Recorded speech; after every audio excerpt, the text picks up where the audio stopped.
I was born in Porto, Portugal, and I was married to a kind man named Miguel. We lived in Lisbon for years, and he was a calm, quiet person. He worked in finance, and I worked in public health. We had been married for 6 years when I got a job offer from the World Health Organization (WHO). It was a temporary project in Equatorial Guinea focusing on health and nutrition for children in remote villages. It was my dream job helping people who really needed it. Miguel supported me. He always did. He hugged me goodbye at the airport and said, "I'll be waiting." I kissed him and told him I loved him. I believed I meant it. When I arrived in Equatorial Guinea, everything felt different. The air was hot and heavy. The streets were filled with color, noise, and life. I worked long hours every day. I visited villages, helped clinics, trained local health workers, and spent time with the children who needed help the most. One day, we had a national program meeting with people from different government agencies. That's when I met Baltasar in Gonga. He walked in with confidence, wearing a white shirt and speaking softly but with authority. He was the head of the National Financial Investigation Agency, a powerful position. He was married too. I could see the ring on his finger. But something about him felt dangerous and exciting. After the meeting, he came to speak to me. "You have strong ideas," he said. "I admire that." I smiled, unsure what to say.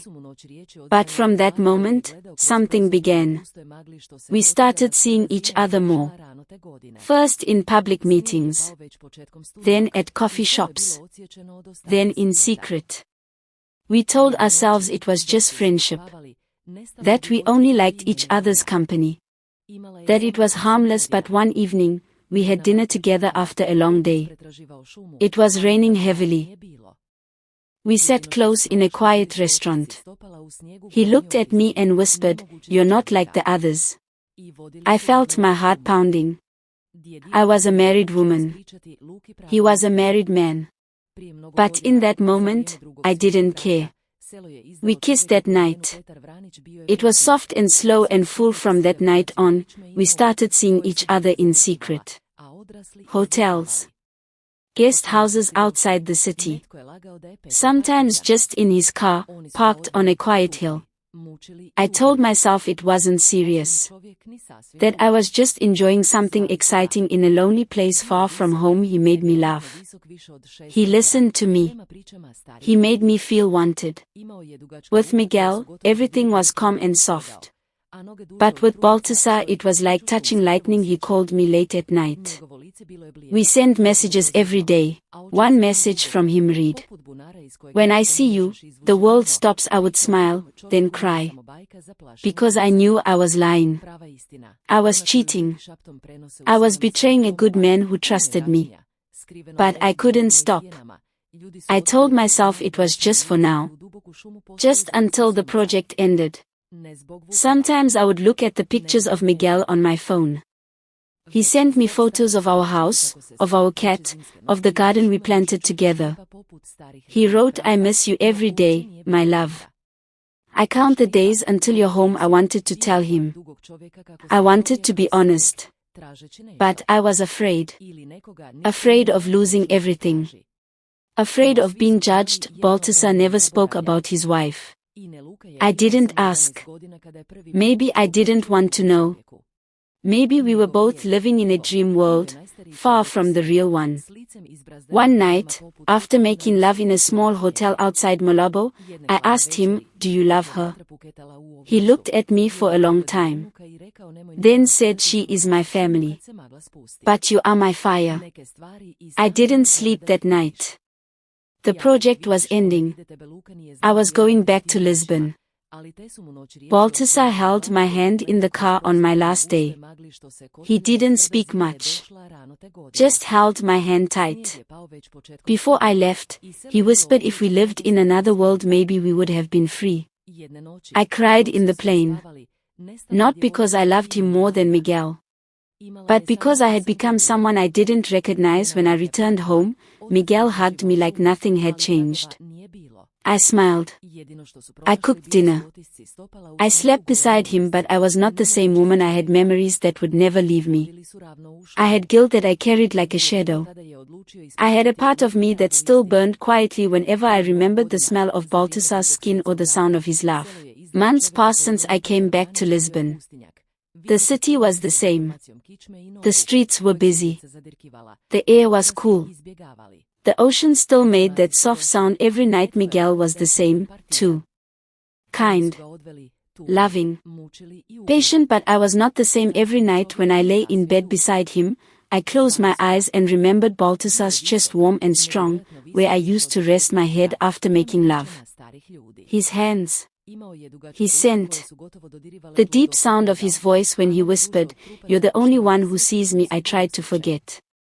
I tried to be a good wife. I cooked. I laughed. I worked. But inside me, something was broken. Or maybe something was still burning. One morning, while Miguel was at work, I sat on the sofa and stared at an old folder. It had my reports from the WHO project. My heart suddenly ached. I said to myself, I need to go back. Just for a few days. Just to see him. Just once, but how? Then I had an idea. I told Miguel I think I left some important WHO documents in Equatorial Guinea. They called me. They need them. I have to go back for a short trip. He looked surprised. Are you sure, Clara? They didn't email you? I lied. I smiled. I said it's faster if I go. They need me to explain some things in person too. He trusted me. Like always, he kissed me and said, "Come back soon. I'll miss you." I felt like a criminal in my own home. I packed a small bag. Only light clothes. Perfume. Lipstick. My heart was racing the whole time on the plane. I stared out the window. Below me were clouds. But inside me was a storm. I didn't message Baltasar. I wanted it to be a surprise. I didn't even know if he would see me, but I had to try. I had to feel his arms again, even just once. When I landed in Malabo, the hot air touched my skin like fire. It brought back memories so fast it hurt. The city looked the same, but I was trembling. I took a taxi to a quiet hotel where I knew Baltasar had taken me before. I checked in. I sat on the bed. My hands were shaking. Then I sent him a message, "Clara, I'm in Malabo. In the same hotel. I needed to see you." No answer. 1 hour passed. 2, I thought maybe he had moved on. Maybe he was angry. Maybe he thought I forgot him. Then, around 11 at night, I heard a knock. I opened the door. There he was. Baltasar. He looked the same, but older somehow. His eyes looked tired. But when he saw me, his face changed. The corners of his mouth moved slowly into a smile. A sad, deep smile. He stepped inside. Closed the door. We didn't speak. He just wrapped his arms around me, and I melted into him like I never left. My head found its place again on his chest. I could hear his heartbeat, and suddenly, all the months of silence disappeared. We spent 3 days together, 3 days of fire, tears, and silence.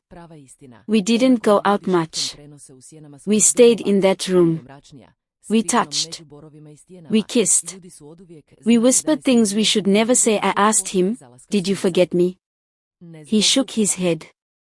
"Every night I sleep alone, I see you beside me." I cried. I didn't know why. Maybe I cried for the love that couldn't be real. Maybe I cried for Miguel. Maybe I cried for the lies I told to everyone. On the last night, I said, "What if I stayed? What if we made this real?" Baltasar stood up. He looked at me with soft pain in his eyes. He said, "We don't belong to each other. Not in this world." I felt my heart break again. He held my face in his hands. "You are my biggest mistake," he said. "And my most beautiful memory." #### the second goodbye. When I flew back to Lisbon, I felt numb. Miguel hugged me at the airport. I smiled. I cooked dinner. I answered emails. But I was a ghost now. I had returned from another world. A world of secret love and burning passion. But also a world of lies and pain. ### now. It's been a year since that second trip. Miguel still doesn't know. Baltasar and I haven't spoken again. Sometimes I stand at the window, watching the sunset, and I whisper, "Are you thinking of me too?" Asterisk. I don't know if I'm a bad person. I only know I'm a person who felt too much. And who made choices that cannot be undone. On my last night in Equatorial Guinea, the sky was orange and pink, and the air felt thick and warm, like a blanket that didn't want to let go. I sat on the edge of the hotel bed, looking at my packed bag. Tomorrow, I would leave again. Back to Lisbon. Back to my husband. Back to the life I had paused. But my heart didn't want to go. Baltasar came in around 5 in the evening. He had just finished work. He looked at me with a little smile and said, "Come with me. Let's go for a drive." I stood up, nervous and excited. "Where are we going?" I asked. He didn't answer. Just smiled and held my hand. His car was clean and quiet. Soft music played in the background. The streets were busy as usual, people walking, laughing, selling fruit on the side of the road. But in that car, with him, the world outside didn't matter. Baltasar looked at me and said, "I want to buy something for you." I laughed softly. "What?" He said, "Something just for us. Something you can wear and remember me." My face felt hot. I knew what he meant. He parked outside a small boutique in the center of the city. The windows were full of lace and color underwear, bras, robes, nightgowns. Private things. Beautiful things. I hesitated. "Are we really going inside?" He smiled. "Yes. You're mine tonight. And I want to see you in something special." We walked in. The shop was quiet, air-conditioned. The woman behind the counter greeted us politely. She could tell we were not just friends. Baltasar didn't look nervous. He walked to a rack full of silk bras and lace underwear. He touched the fabric and handed me a red one.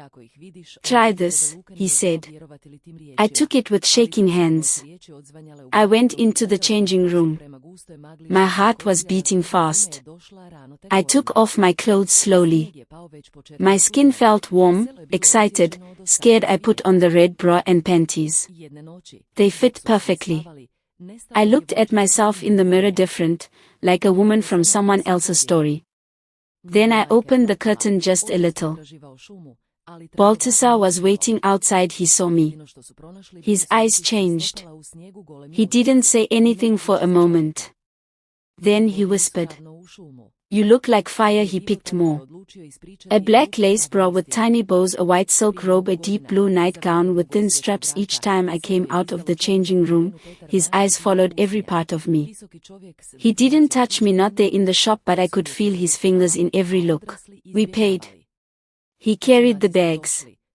He looked proud, like he had just bought something rare and precious. We got back into the car. I thought we were going straight to the hotel.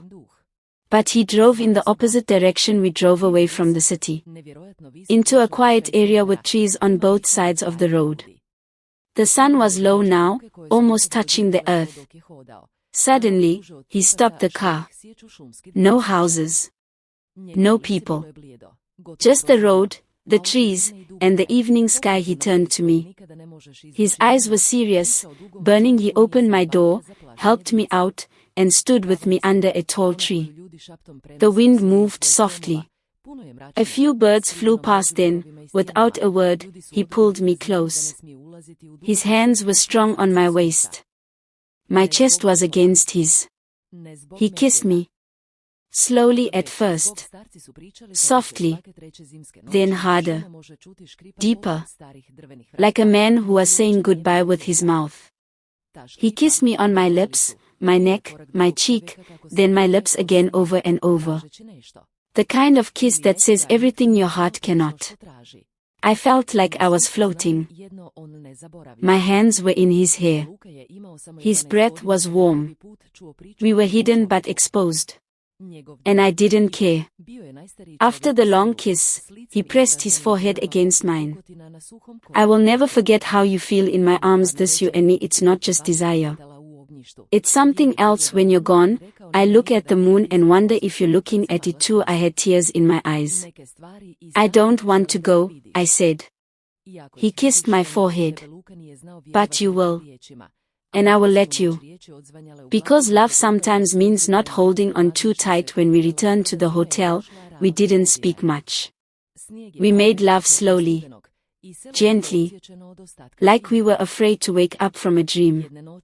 I wore the red lace he bought me. He looked at me like I was a gift he couldn't unwrap fast enough. We lay in bed afterward, his chest under my head, my favorite place in the world. He stroked my back and whispered things in my ear. I don't remember the words, just the feeling. When the sun rose, I got dressed. He walked me to the airport. He didn't cry. I didn't cry, but inside we were both broken. We didn't promise to meet again. We didn't promise to stay in touch because some promises hurt more than silence. In November 2024, Lisbon was cold that month. The sky always gray. The leaves on the streets were orange, and the wind whispered like it knew things that people didn't say out loud. I was living like nothing had ever happened. I woke up early, made coffee, kissed Miguel on the cheek. We talked about work, plans for the holidays, maybe visiting his parents in the north. Life had returned to normal.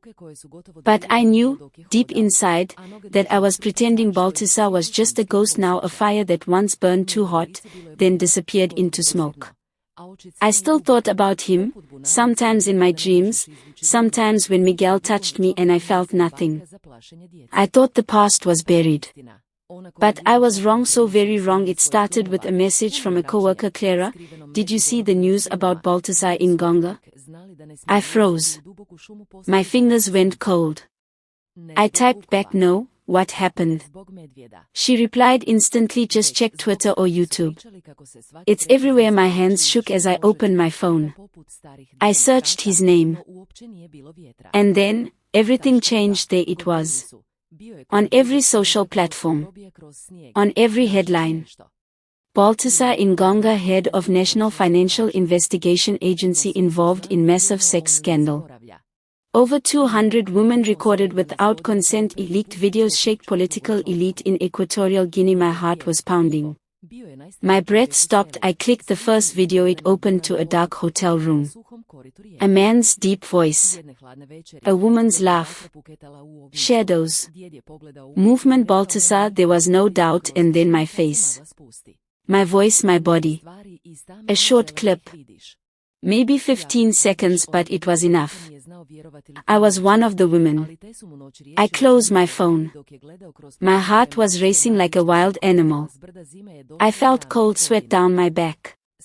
I stood still in the kitchen, shaking. Miguel was still asleep upstairs. I sat on the floor, holding my phone, thinking maybe he won't see it. Maybe it will disappear. Maybe this is just a nightmare, but it wasn't. Miguel came home late from work. He looked tired. I had made dinner. I tried to act normal. But something in his eyes was strange. He didn't sit down.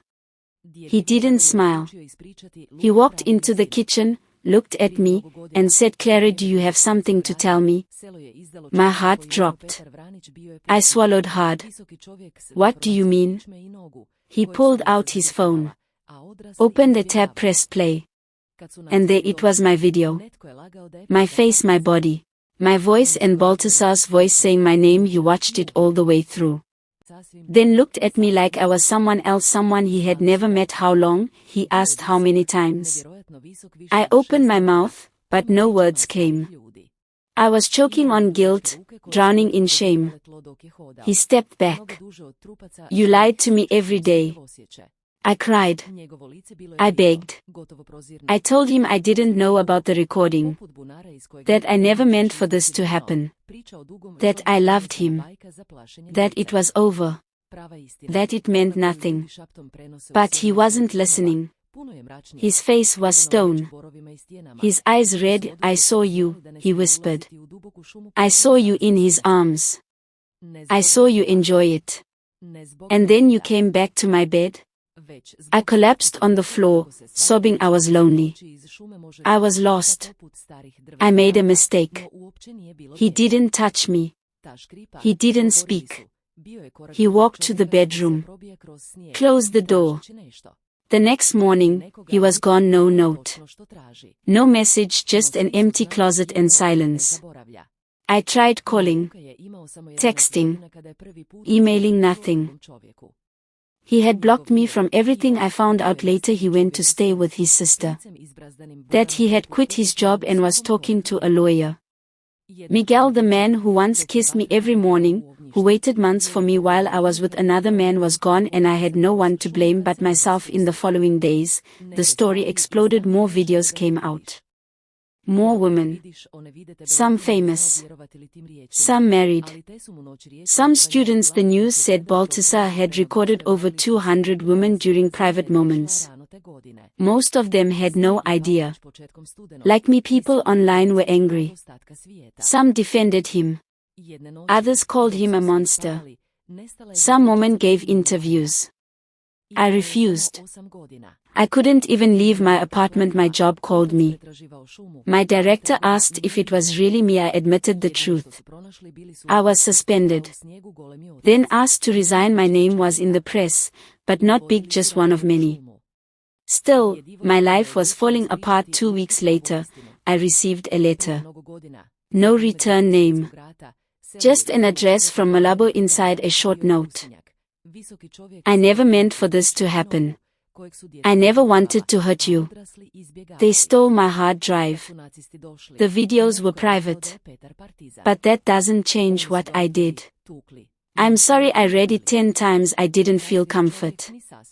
I felt rage. Private. I thought, you recorded me without telling me.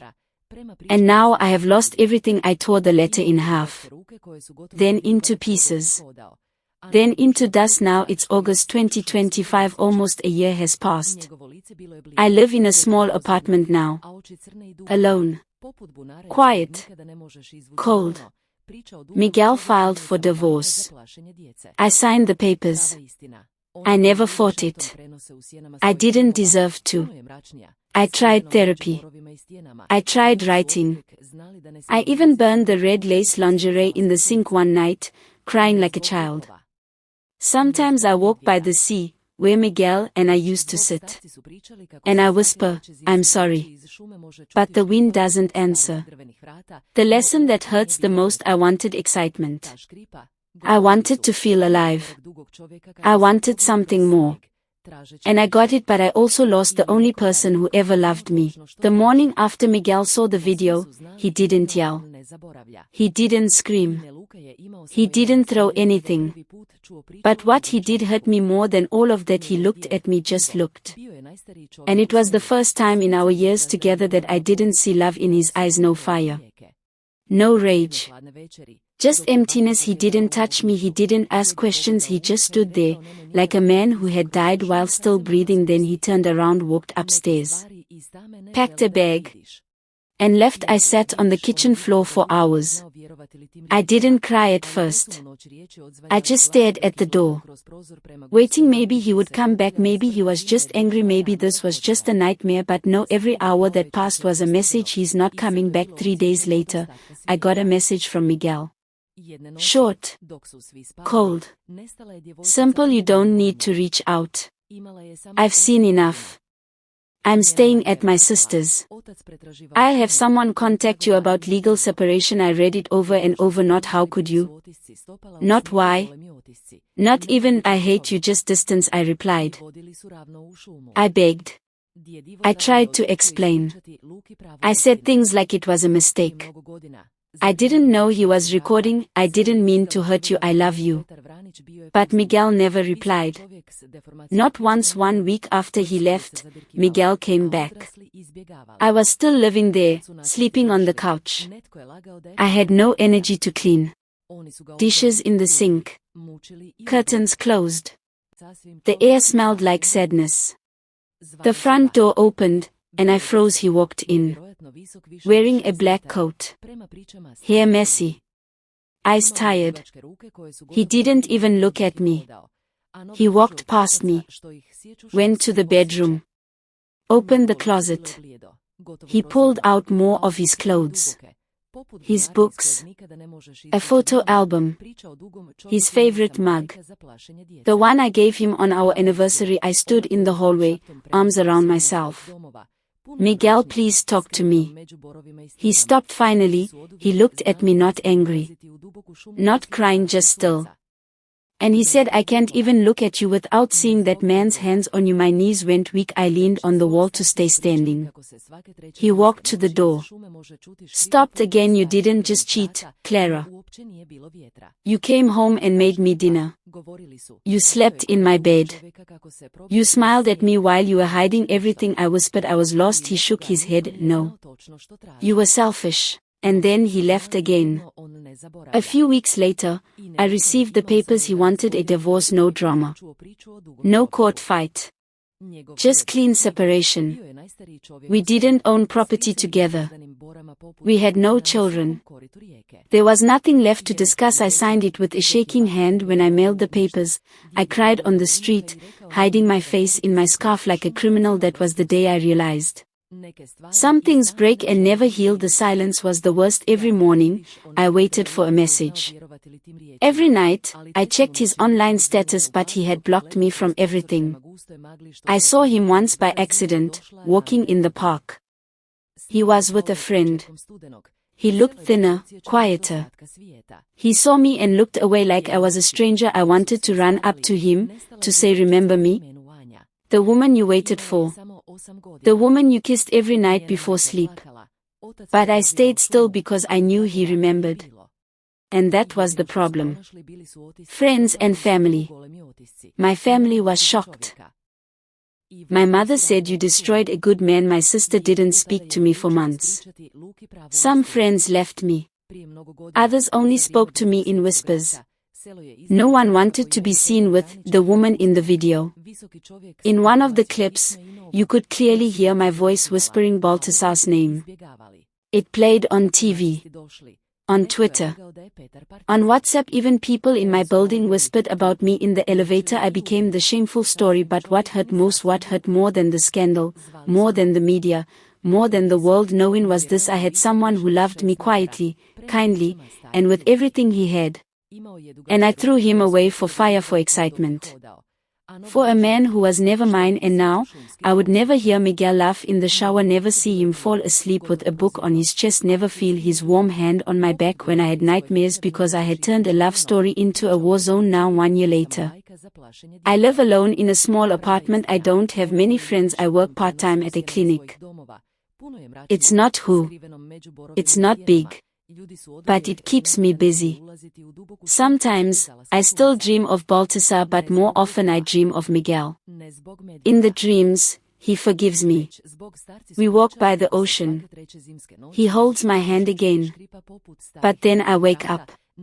And the hand I reach for isn't there. A note I'll never send. I once wrote Miguel a long letter. I'll never send it, but I'll share a piece of it here. You loved me in ways I didn't deserve. You gave me home when I was looking for fire. I thought I needed more. But now I know I already had everything and I lost it. I lost you. Sometimes, the worst punishment is not losing your reputation. It's losing the one person who saw your soul and still chose you until you gave them no choice but to walk away.